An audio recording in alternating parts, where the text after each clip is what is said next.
Assalamualaikum warahmatullahi wabarakatuh. Bismillah, alhamdulillah, wassalatu wassalamu ala sayyidina Muhammad ibn Abdillah wa mawalah amma ba'da. Rabbi shrah li sadri wa yassir li amri wa hlul 'uqdatam min lisani yafqahu qawli. Bapak-bapak, ibu-ibu yang dirahmati oleh Allah Subhanahu wa taala, mengawali pagi hari ini marilah kita membaca doa dengan harapan semoga rahman rahimnya Allah Ta'ala senantiasa melimpah dan meliputi kita semua. Al-Fatihah. Alhamdulillahirabbil alamin arrahmanirrahim. Shiratal ladzina an'amta 'alaihim ghairil maghdubi 'alaihim. Bismillahirrahmanirrahim. Melanjutkan pembahasan yang kemarin pernah kami sampaikan tentang bagaimana potensi dari manusia yang bisa mengantarkan dengan potensi tersebut bisa mengantarkan manusia menjadi pribadi yang lebih baik, yang senada dengan yang diamanatkan di dalam Al-Quran, bahwasanya kita sebagai manusia itu seyogyanya dan memang seharusnya beriman dan beramal soleh. Dan amal soleh sendiri itu adalah mengupayakan segala daya yang dimiliki oleh manusia untuk selalu digunakan agar daya tersebut bisa dioptimalkan dalam segala hal dan perbuatan yang tujuannya hanya untuk berbakti kepada Tuhan Yang Maha Esa. Kemudian daya akal ketika digunakan untuk yang nomor 2, untuk kemarin kita sudah mengulas bagaimana ketika akal atau upaya atau daya yang dimiliki, potensi yang dimiliki oleh akal itu ketika digunakan untuk merenungkan semua ayat atau tanda dari kekuasaan Allah, maka itu akan melahirkan tauhid, akan melahirkan keimanan dan menambahkan rasa percaya kepada Allah Subhanahu wa taala dengan melihat semua tanda kebesarannya, dengan melihat semua kekuasaan Allah Subhanahu wa taala yang telah diciptakan di dalam dunia ini. Selanjutnya, ketika kita mengupayakan akal, yang nomor 2 fi taksirin nafsi, yaitu ketika akal kita gunakan untuk merenungkan betapa cerobohnya pribadi kita, betapa sembrononya kita dalam melakukan bakti atau beribadah kepada Allah, padahal Allah sudah menganugerahi segala hal yang baik bagi kita. Ketika kita mengupayakan atau merenungkan hal tersebut, maka hal tersebut akan melahirkan yang namanya sifat al-haya. Haya di sini artinya adalah rasa malu. Jadi ketika kita merenung betapa baiknya dan sangat baik Allah kepada kita, tapi kita selaku hambanya itu seringkali melakukan kecerobohan, seringkali melakukan kesalahan. Harusnya kita itu malu. Hal itu akan melahirkan rasa malu, dan bukan hanya malu. Dari rasa malu tersebut maka akan melahirkan sikap yang memotivasi diri kita untuk tentunya menjadi seseorang yang lebih baik.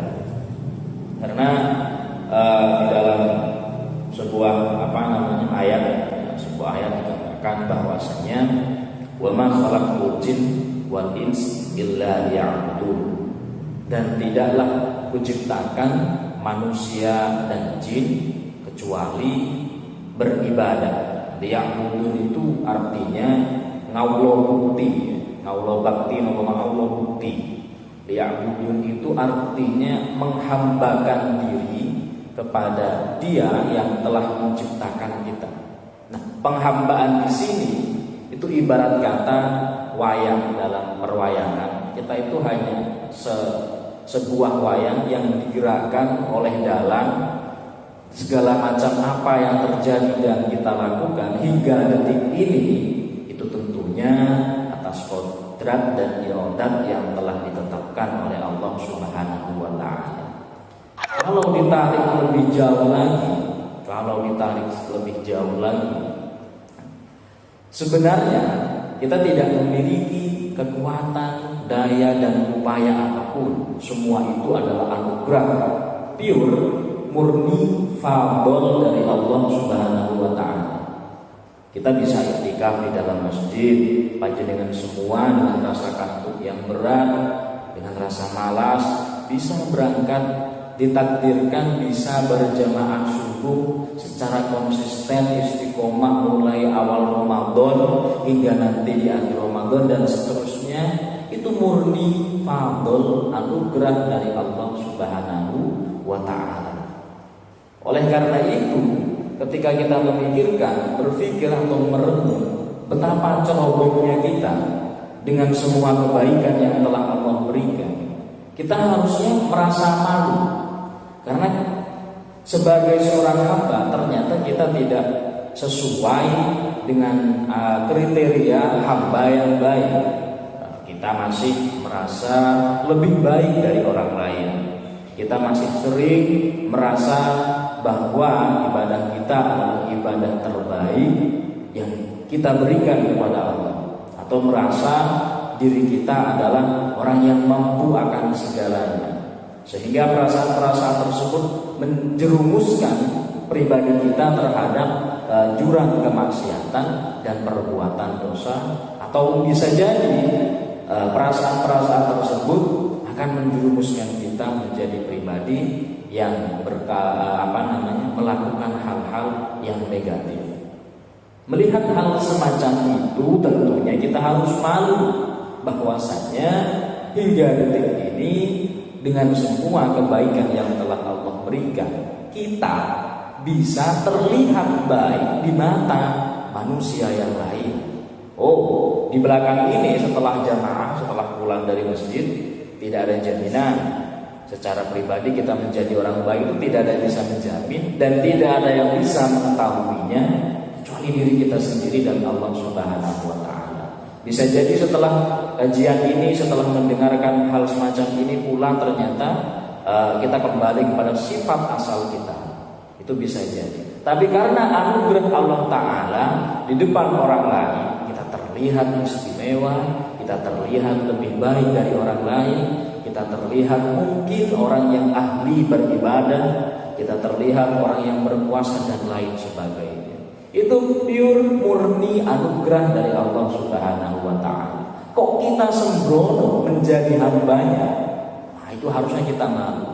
Layaknya seorang yang bertamu atau seorang yang datang ke rumah orang lain, di mana tuan rumahnya memiliki aturan dan lain semacamnya. Kita sebagai tamu itu harusnya merasa malu kalau kita melanggar apa yang telah ditetapkan oleh lingkungan, oleh tuan rumah dan lain sebagainya. Karena pada dasarnya manusia itu memiliki sebuah wataknya, at-taba'u mujarradul hub ala man ahsana ilaihi. Watak dasar manusia itu akan menyukai, mencintai seseorang atau seseorang yang berbuat baik kepada dirinya. Itu tabiat dasar manusia. Jadi ketika ada orang lain, walaupun itu bukan tunggal batin atau bukan keluarga, tapi dia berbuat baik, maka secara manusiawi jiwa kita akan condong atau merasa bahagia dan respect terhadap orang yang berbuat baik tersebut. Siapapun itu, tidak pandang suku, golongan, agama. Siapapun yang berbuat baik kepada kita, kita akan respect, kita akan berterima kasih, kita akan condong hati kita terhadap orang yang berbuat baik tersebut. Ya karena itu sudah tabiat dasar manusia. Loh, kita ini sudah sekian lama diberikan semua hal kebaikan, bahkan yang tidak kita minta. Tapi apakah pribadi kita, hati kita, kelakuan kita selama ini sudah mencerminkan seorang hamba yang baik terhadap Tuhannya? Nah, itu pertanyaannya di sana. Dan yang bisa menjawab tentunya pribadi kita masing-masing. Kita tidak berhak menilai orang lain, kita tidak berhak menjudge orang lain dan lain sebagainya. Karena itu murni adalah urusan pribadi masing-masing. Sehingga Nabi berkata, ibda binafsi. Nah, kalau ingin melakukan sesuatu, menasehati orang dan lain sebagainya, ibda binafsi. Awali dari dirimu, nasihati dirimu sendiri. Kemudian berikan contoh yang baik kepada orang lain. Nasihati dirimu dengan hal-hal yang baik, berikan mereka teladan yang baik, dan semacam itu. Kemudian berkaitan dengan rasa malu ini, Allah Ta'ala juga menyinggung di dalam ayatnya, afahasibatum annama khalaqnakum abatha wa annakum ilaina la turja'un. Apakah kalian mengira bahwa aku menciptakan kalian abatha, hanya untuk bermain-main saja? Oh, tidak. Wa annakum ilaina la turja'un. Dan apakah kalian mengira bahwa kalian tidak akan kembali kepadaku? Oh, jangan seperti itu. Ini ditanyakan oleh Allah Subhanahu wa taala sebagai Tuhan kita. Aku gawe sampean kabeh kok ora dolanan. Apa sampean nyono kok sampean sesuk ora bakal bali nang kabeh? Itu ditantang oleh Allah, dipertanyakan. Apakah kehidupan yang kita jalani kita menyesuaikan dengan dunia yang artinya memang hanya untuk bermain dan senda gurau saja? Oh, tidak. Karena penciptaan Allah terhadap manusia dan jin itu murni agar mereka menghambakan diri mereka terhadap penciptanya. Jadi bagaimana posisi seorang hamba itu seperti apa? Kemudian apa yang dilakukan hamba terhadap majikannya? Apa yang harus diperbuat oleh seorang hamba terhadap tuannya? Ya, kita yang lebih mengerti dan kita yang lebih tahu dan kita yang lebih bisa mengukur pribadi kita daripada orang lain. Silahkan untuk Ramadan kita lebih muhasabah, lebih menilai diri kita, jangan menilai orang lain. Kemudian yang kedua, mari kita gunakan daya dan pikiran kita untuk merenungkan dan menanamkan dalam diri kita bahwa kita itu selalu diawasi dan diketahui oleh Allah Subhanahu wa taala. Bahkan sampai sesuatu yang belum kita terbesikkan dalam hati, sesuatu yang ingin kita kerentekkan dalam hati belum diucapkan, itu Allah sudah tahu gitu. Jangan, makanya kita tidak bisa lepas 24 jam dari pengintaian dan pengawasan yang dilakukan oleh Allah Subhanahu wa taala. Apapun itu, Anda mungkin merasa tidak cocok dengan siapapun, Anda merasa jengkel dengan siapapun, mungkin orang hanya bisa membaca dari sifat dohiriyah atau gelagat dohir yang ditampakkan di raut wajah dan perbuatan sehari-hari. Tapi hati orang itu tidak ada yang tahu. Dan sulit untuk menjaga hati agar terhindar dari hal-hal semacam itu. Makanya hati itu sangat sulit dikendalikan gitu. Bisa jadi kita tidak cocok dengan si fulan dalam 1-2 hal, itu wajar. Tapi perilaku adil ketika tidak cocok itu harus tetap diterapkan. Artinya ketika saya mungkin tidak cocok dengan 1-2 orang, tapi saya tetap respect mungkin karena dia usianya lebih tua dari saya, mungkin ilmunya lebih tinggi, lebih luas, dan pengalaman hidupnya jauh melebihi saya, akan tetap respect dalam hal itu. Namun ada beberapa hal yang mungkin tidak bisa kita sinkronkan. Allah Ta'ala itu mengatakan ma yakunu min najwa salasatun illa wa huwa rabi'uhum. Tidak ada 3 orang yang berbisik-bisik kecuali di situ ada Allah bersama mereka, mengetahui apa yang sedang mereka katakan dan apa yang ada di dalam hati mereka. Sehingga untuk menanamkan atau terbesit di dalam hati rasa jengkel dan lain semacamnya, kita akan merasa takut gitu. Itu melahirkan sifat selalu diawasi oleh Allah Subhanahu wa taala. Layaknya seorang maling ketika dia ingin melakukan tindak kejahatannya, dia pasti akan melihat sekitar, apakah ada kamera pengintai, apakah sudah sepi dan lain sebagainya. Semacam itu, perasaan-perasaan semacam itu akan menggerakkan pribadi kita, akan berserah diri dan selalu diawasi, takut terhadap apa yang telah Allah tetapkan.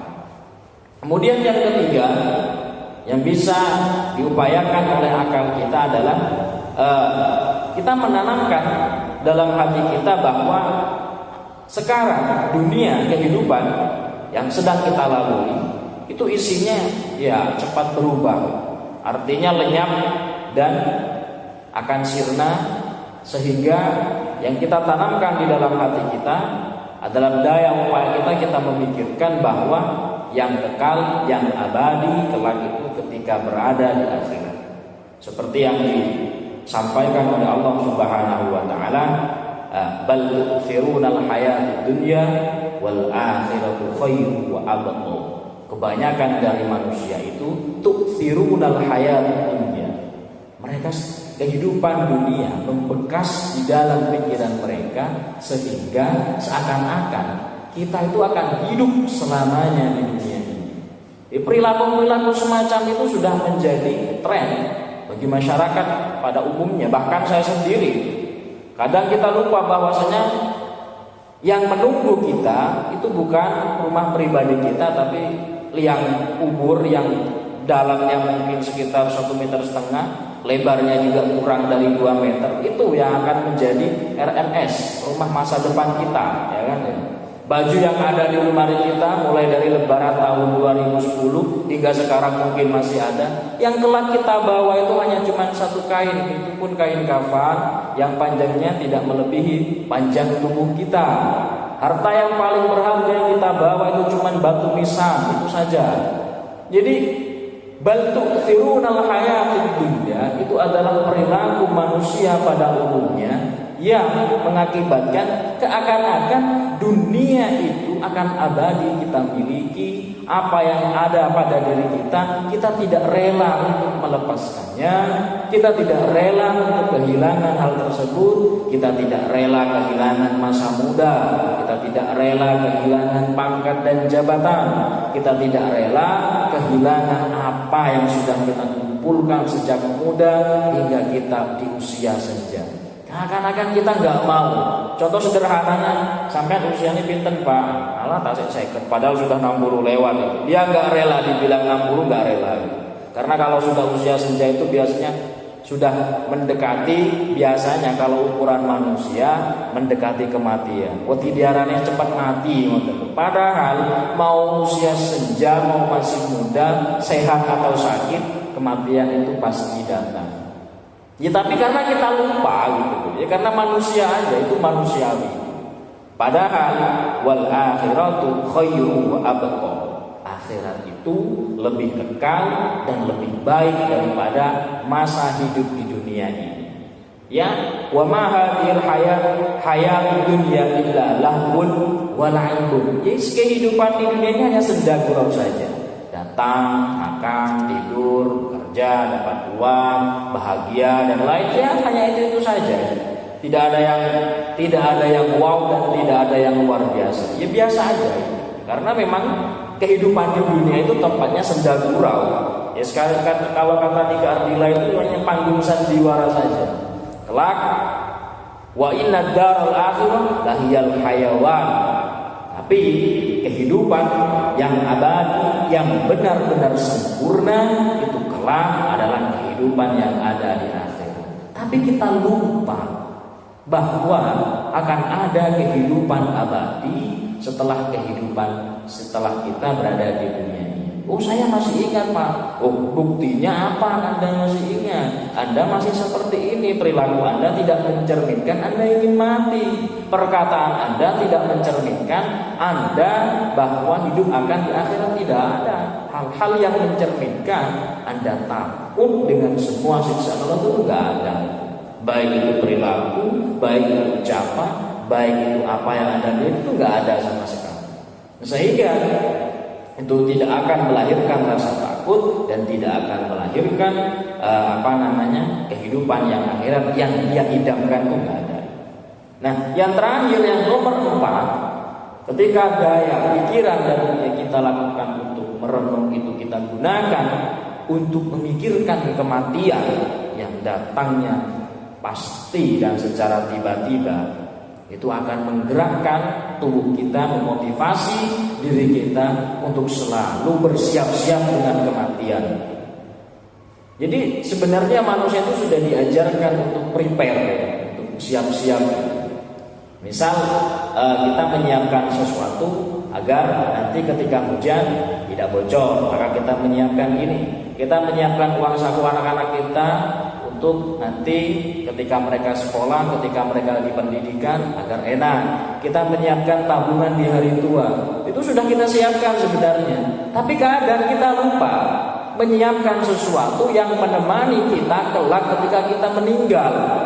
Kita lupa bahwa kehidupan itu hanya berjalan paling lama kalau secara usia ya 60 tahun ke atas. 80-90 itu sudah langka sekali, itu sudah antik sekali. 60 sudah kalau dihitung-hitung secara usia 60 itu harusnya kita sudah siap-siap ya.